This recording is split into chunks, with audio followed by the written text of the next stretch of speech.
Assalamualaikum warahmatullahi wabarakatuh. Yang terhormat dosen pengampu mata kuliah Psikologi Pendidikan yakni Dr. Saida Ahmad MPD. Perkenalkan kami nama Sri Sutriani dengan NIM 204200017 kelas 3A PGMI. Selanjutnya nama Rodiana Safitri NIM 204200007 kelas 3A PGMI. Di sini kami akan menyelesaikan ujian tengah semester yang telah diberikan oleh Ibu Dr. Saida MPD.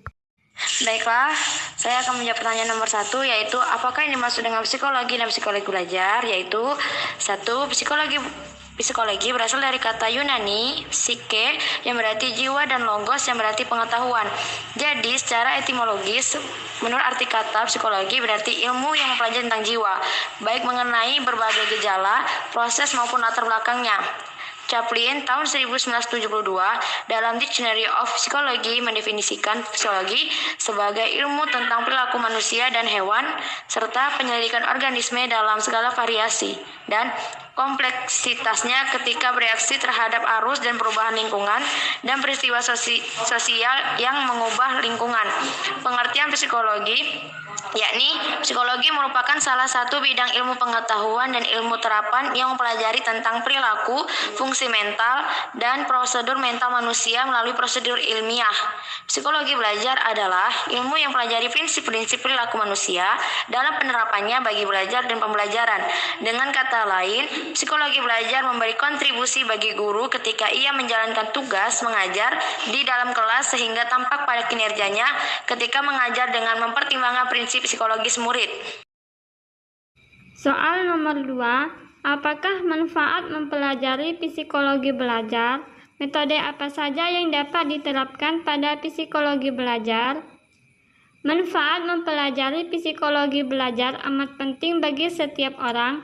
Akan sangat terasa betapa pentingnya pengetahuan tentang psikologi belajar itu apabila seorang guru diserahi tanggung jawab sebagai pemimpin, baik pemimpin perkumpulan keagamaan, perkumpulan olahraga, kesenian, sekolah, dan sebagainya. Manfaat dan kegunaan psikologi belajar merupakan alat bantu bagi penyelenggara pembelajaran untuk mencapai tujuan pembelajaran. Psikologi belajar dapat dijadikan landasan berpikir dan bertindak bagi guru, konselor, dan juga tenaga profesional pendidikan lainnya dalam pengelola proses pembelajaran. Psikologi belajar mengajarkan tentang memahami masing-masing karakteristik siswa dan memberikan motivasi sesuai dengan karakter tersebut agar lebih efektif mempengaruhi semangat belajar siswa. Pemberian dukungan positif sebagai siswa menghasilkan semangat belajar yang meningkat. Metode pokok dalam psikologi belajar adalah: yang pertama, metode eksperimental, yang kedua, metode kuesioner, yang ketiga, metode klinis, yang keempat, metode case study, dan yang kelima, metode introspeksi.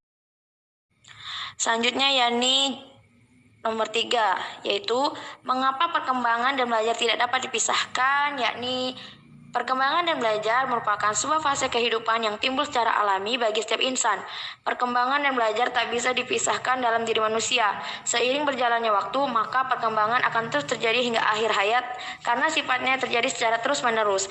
Perkembangan adalah dampak dari kegiatan belajar manusia, apakah dari pengalaman maupun kematangannya.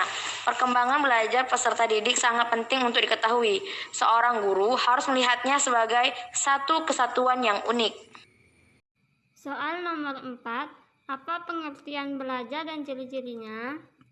Pengertian belajar adalah suatu proses atau upaya yang dilakukan setiap individu untuk mendapatkan perubahan tingkah laku, baik dalam bentuk pengetahuan, keterampilan, sikap, dan nilai positif sebagai suatu pengalaman dari berbagai materi yang telah dipelajari.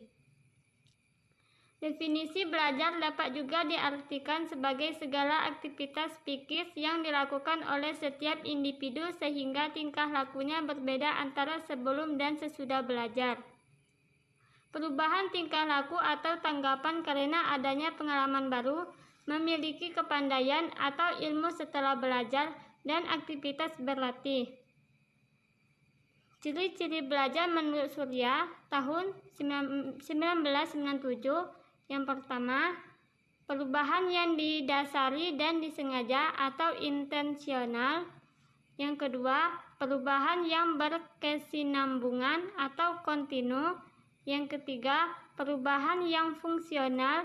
Yang keempat, perubahan yang bersifat positif. Yang kelima, perubahan bersifat aktif.